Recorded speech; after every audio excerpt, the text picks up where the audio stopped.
Coming up next, an interview you do not want to miss if you're the CEO of a company in America or somebody who invests in one. Here we come. DEI activist Robby Starbuck on what JP Morgan CEO Jamie Dimon told us last week in Davos. Stay tuned. We're coming right back after this. There's been a vibe shift. We talked about it a lot here in Davos. A rebuke of ESG, a rebuke of DEI. Robby Starbuck is out there going after companies. You now have a couple of activists going after your company. Really?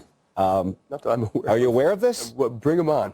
I'm not aware of it. Well, that's what I was going to ask you in terms of what you think your approach to DEI should be, given that we've seen a whole number of companies effectively end these programs, in large part under pressure. But we're very proud of what we've done. And what we've done is lift up cities, schools, states, hospitals, countries, companies, and we're going to do more of the same. So you're going to tell these activists to go pound sand, it sounds like. I don't know which ones you're talking about. If they've got something that we're doing wrong, I'd listen to what they have to say.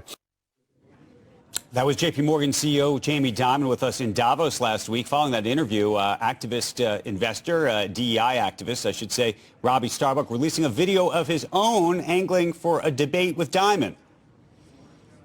You can defend what you guys have done, and then we'll let the American public decide if DEI at JP Morgan Chase has been done in a way that is fair, compliant with the law, and certainly just all above board. Right now, I want to bring in the man behind that video. I don't know if we're going to get a full-on debate, but we're going to try here. Activist DEI Robby Starbuck. Robby, it's good to see you. We got to talk a lot about some of the work that you've been doing last week in Davos, just given the number of companies that have ended a lot of the DEI programs. I'm curious, I was looking at what JP Morgan's done, and I think there's lots of different definitions of DEI. I think there's quotas on one end and affirmative action, which I think a lot of people think maybe have gone too far. There's some of the things in terms of supporting transgender and other kinds of activities, either for employees or other things that I know you've argued against. But then I was looking at this. JP Morgan put out a release. This is a couple of years ago. It said JP Morgan Chase commits $350 million to grow Black, Latinx, and women-owned small businesses. And I sort of looked at that and I thought, you know, maybe that's a different version of DEI that you would support insofar as perhaps, and maybe it's good faith, I would hope it's in good faith that JP Morgan thinks that by investing in those markets, they can grow those markets and therefore grow their market. And how you think about that? Well, first of all, using the term Latinx is something that's wildly offensive to most Latinos and Hispanics. And I think that the election kind of showed everybody the evidence that Latinos are moving away from a party that continues to use that kind of terminology. So if I were Jamie, I'd be embarrassed for using that. But beyond that, I would say, you know, anything you do as a company should not be considering race or ethnicity. And I think that's sort of the basis of the civil rights movement, right? So if you want to be sort of compliant and believe in these things that we always talked about, like equality and fairness, then we should be doing things fairly above board and not singling out people by race. Well, but here's a question for you, and I ask it in good faith. I was talking to some CEOs actually last week in Davos who were talking about how one of the things that's happened in the last 4 years is they've expanded where they look for new employees. A lot of them have expanded after George Floyd's murder, in truth, to look at some of the HBCs. I'm thinking of Morehouse and other places like that. They say because they wanted to expand and find more talent. Do you look at that and say that that's an affirmative action program, or do you think that that could be done in good faith? I look at this and say this is an affirmative action program. This is a JP Morgan program called Black Pathways Fellowship, and they have one for Latinos as well. And the actual result of that is that 67% of their interns are minorities, okay?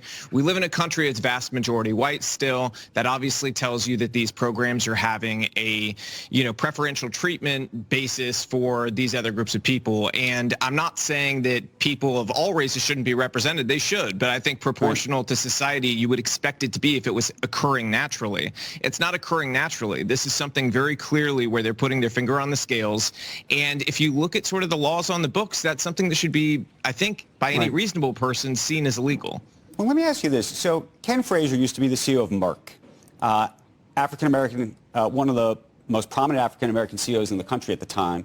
And he talked on this broadcast about getting an opportunity, getting a chance that he said he thought would have otherwise been unavailable to him had someone not sort of said, you know what, I'm going to take a chance on this guy because he did not look like everybody else. And I think there's also an argument to be made that once he got that job, he created opportunity for lots of other people who looked at him, African Americans who looked at him as a role model. And I'm just, again, in a good faith way, curious, again, because I'm trying to wrap my head around what the right answer is here, whether that should happen. Because if it doesn't happen, it'll never happen, right? It becomes a self-perpetuating thing.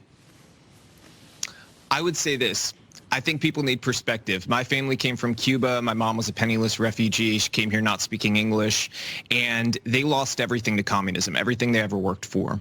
And so for me as a kid, I grew up in America knowing that I was incredibly lucky to be an American because we had actual opportunity here, that wasn't going to happen to me. I wasn't going to have the state come down, steal everything I ever worked for, and I wouldn't be able to advance. So I believed in the promise and opportunity of America, and I never needed a leg up. I never used some special program to get somewhere in life. I believe that with opportunity, if you put your mind to anything, you can achieve it in this country. That is a blessing to all of us. So anybody who wants to pretend that we have it so bad in America, or if you're a minority, you can't make it, it's the types of excuses that perpetuate victimhood that keep people down. So embrace the opportunity we have here in America. Make the most of it. Anybody can achieve what they want to achieve if they put their mind to it in America. There's not this artificial barrier that people would like to believe there is.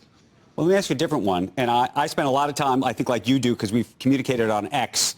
And there was an interesting, I don't know if it was a meme or just a whole bunch of threads going around J.D. Vance, who obviously is a very smart, very, very smart guy who got into Yale Law School. And there was an argument being advanced, frankly, by some conservatives, it appeared, that he was a beneficiary of DEI, not in the classic sense that you might think, but because of his background and where he came from, that if you were at Yale Law School and you were looking to have a, quote, diverse group of people, not necessarily by race, but by geography, for example, and by background and history, that he was a beneficiary to some degree of that. We'll never know.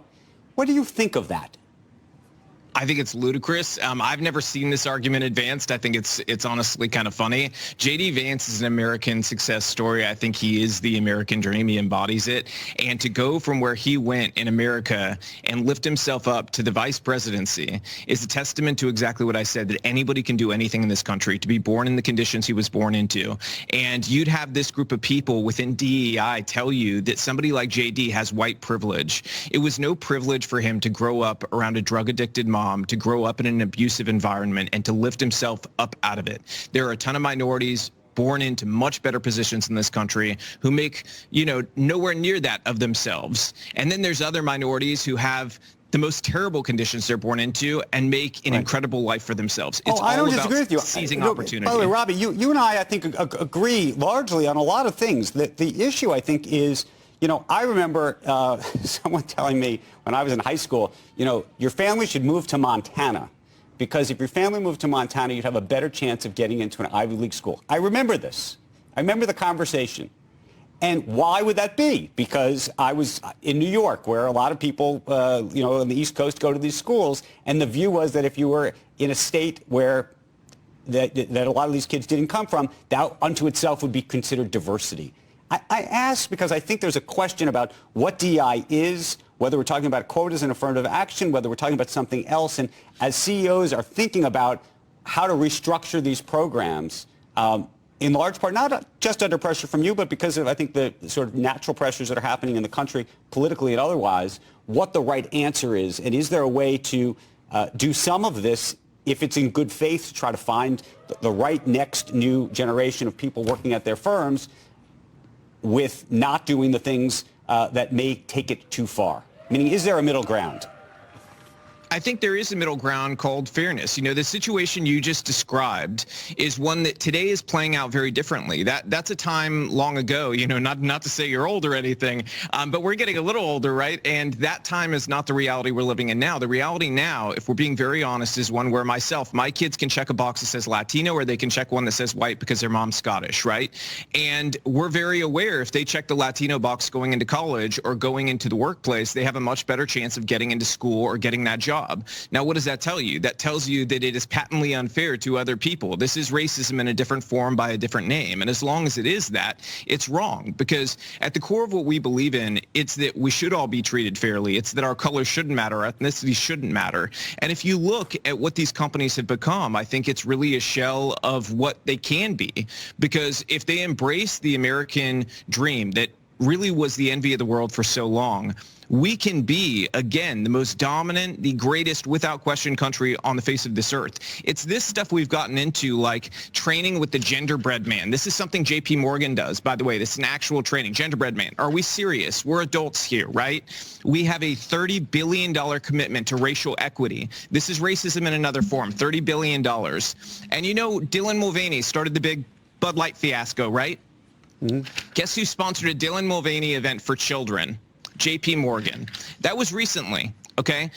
These programs have gone wildly out of control. They are a Trojan horse for left-wing policy. If we're being completely honest, that is what they have become. So if we want to talk about how we get back to fairness in this country, it's embracing the idea of the American dream. Stop looking at each other by their skin color. Stop looking at them as a certain sex. Stop asking what their sexual proclivities are at work.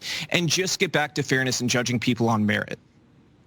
Robby Starbuck, thank you for joining us. A lot of people focused on your words, and we appreciate you joining us this morning very, very much. Thank you. Appreciate it. Thank you. You bet. Talk to you soon. When we come back, Squawkbox has a lot more. We'll talk AI and more after this.